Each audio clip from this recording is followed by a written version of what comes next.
This is Harry Judd for Boxing Social in partnership with Empire Fight Store with the Trafford Centre for the open workout. Liam Smith versus Chris Eubank Jr. here with Andy Clarke. What a way to start the year, Andy. Yeah, it's great. You know, you love a big fight week. I love a big fight week. I've been looking forward to this since the last card I did, which was December the 17th. And it's just a good card. It's got plenty on it, apart from the top of the bill. I think the top of the bill's a really good fight. I think, you know, you never would have put these two together until relatively recently. Not that long ago, they were two weight divisions apart, but they're just kind of, it just emerges that they're kind of made for each other, really. In terms of personalities, they're so different, but they're both good to watch. I do expect it to gel on the night, but I really like Essuman against Kongo. I think that's a great fight. I think Gravotsky is exactly the right person for Riakporhe, but he could beat him.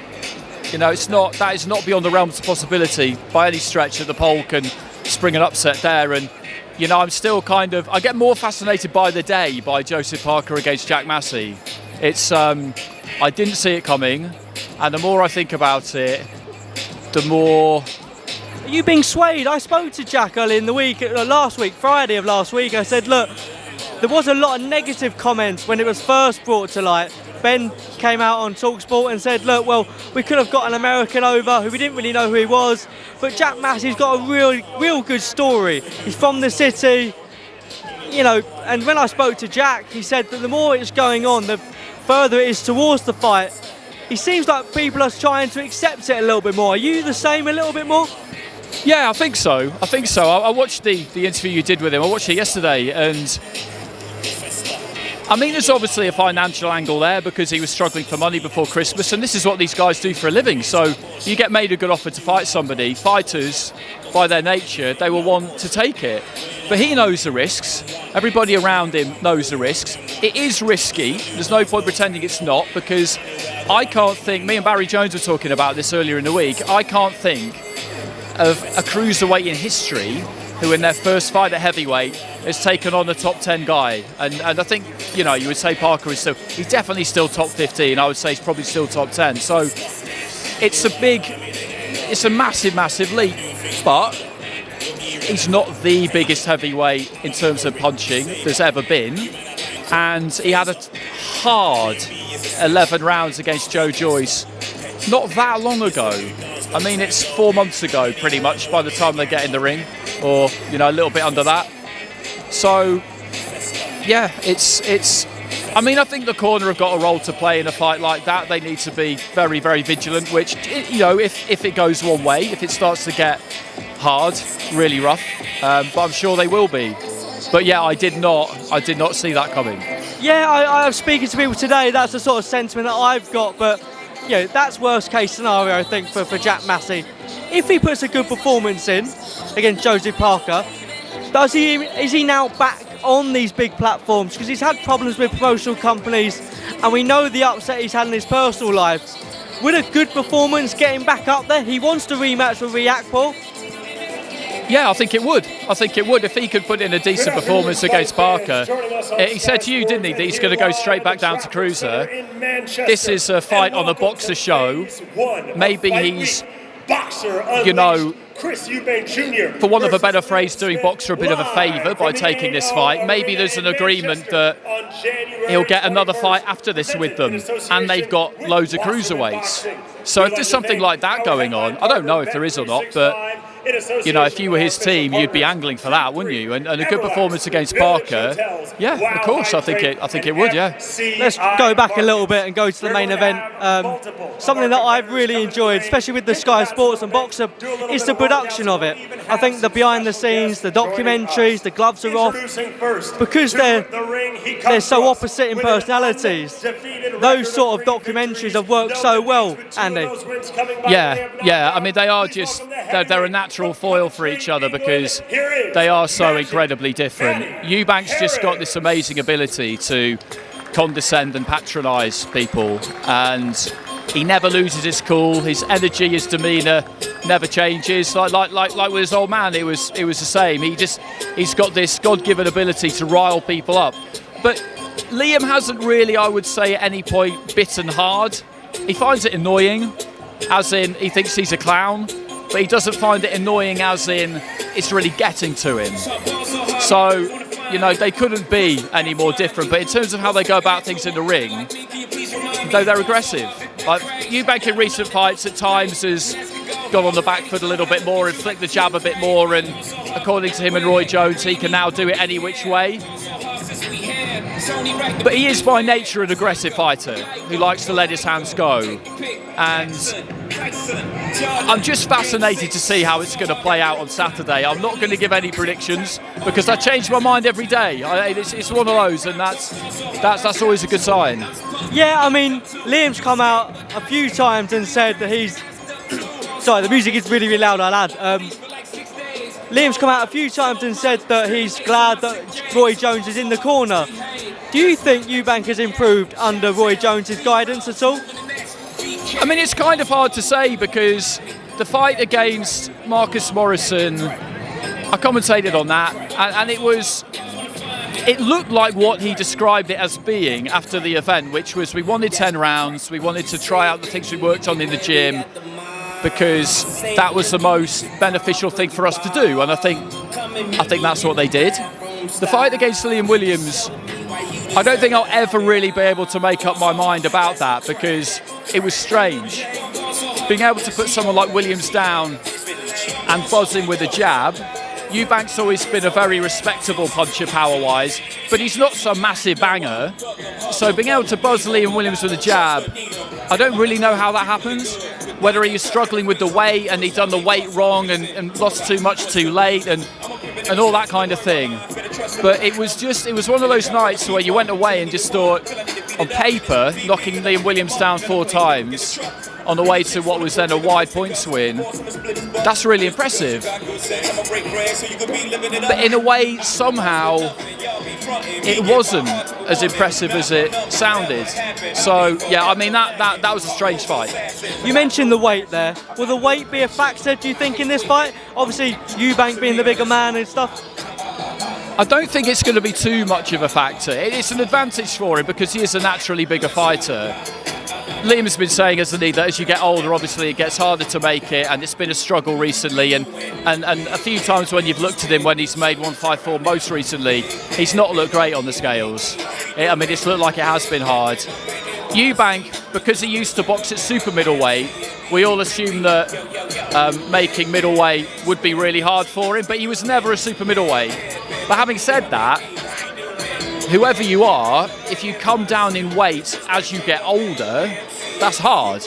I mean, it doesn't matter if you were never really a super middleweight. Maybe that's true, but you're still having to take that weight off. So, you know, we saw the pictures when he made 157 for Conor Benn, and I didn't like the look of that. I really didn't. So, yeah, Eubank is the bigger man. But I don't necessarily expect that to be too much of an issue.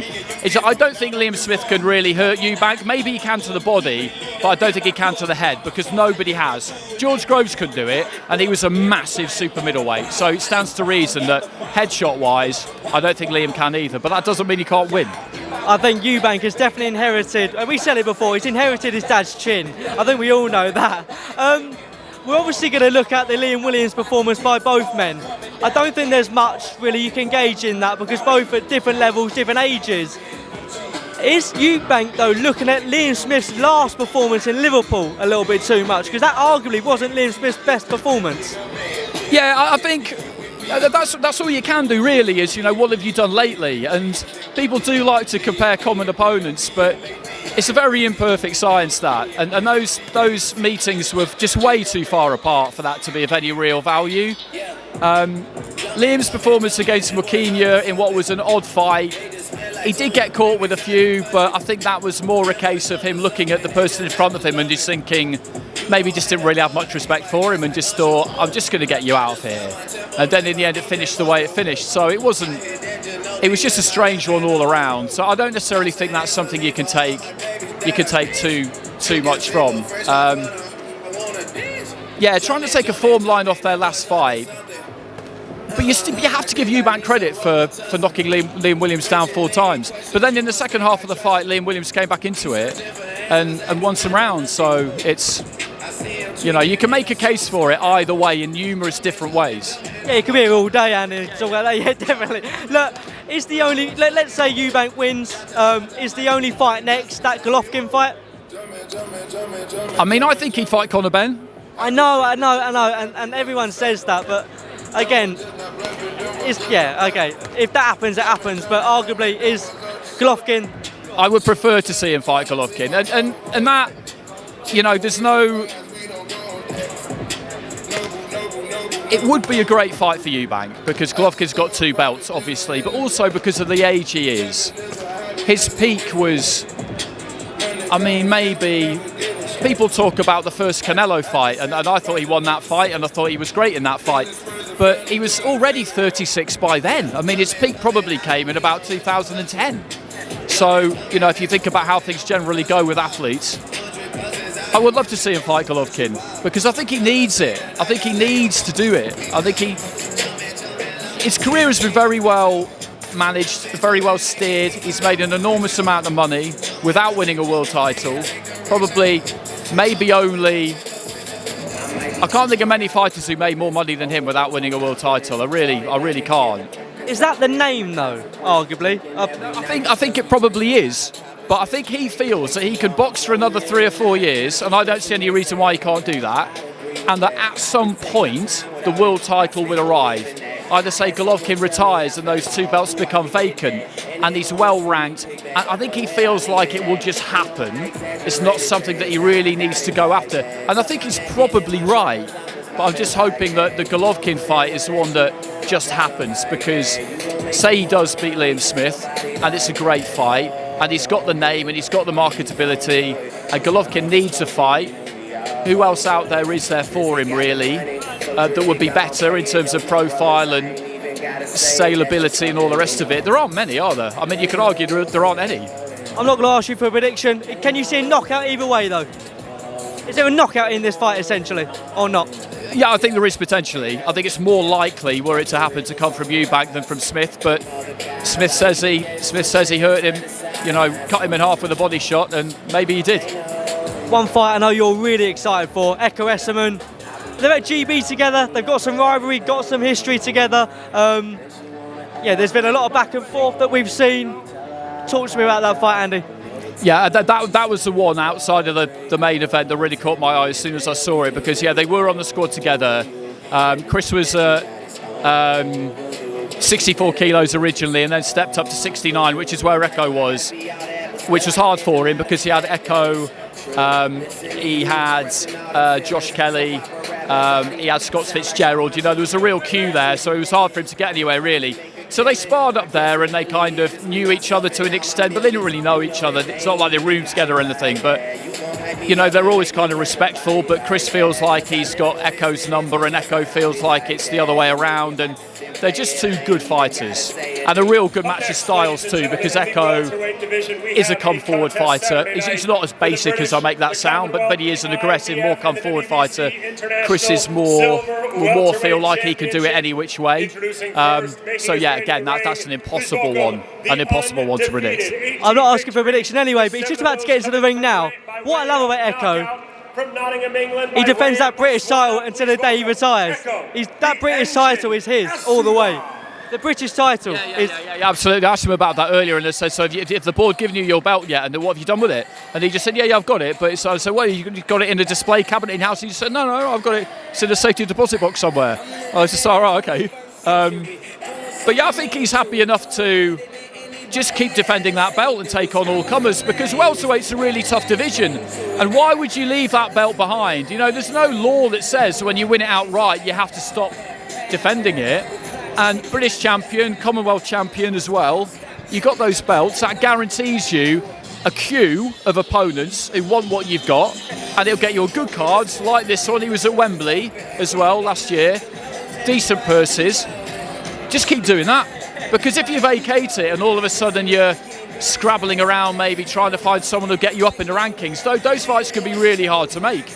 And you against a lesser known foreign opponent for TV is kind of like, it's not as good as him against Chris Kongo, or should he beat Chris, him against Michael McKinson or whoever. You know, it's just not as appealing. Before I let you go as well, last week it was the week of the influencers, the YouTubers.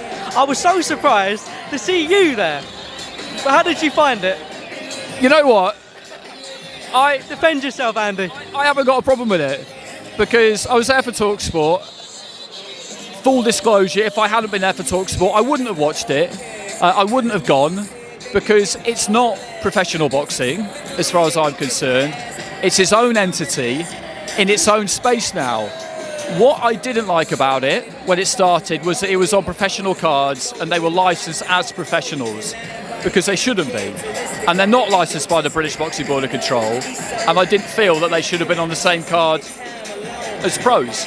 And I worried that if one of those fighters got badly hurt on a pro show, it would be boxing that would pay the price for it.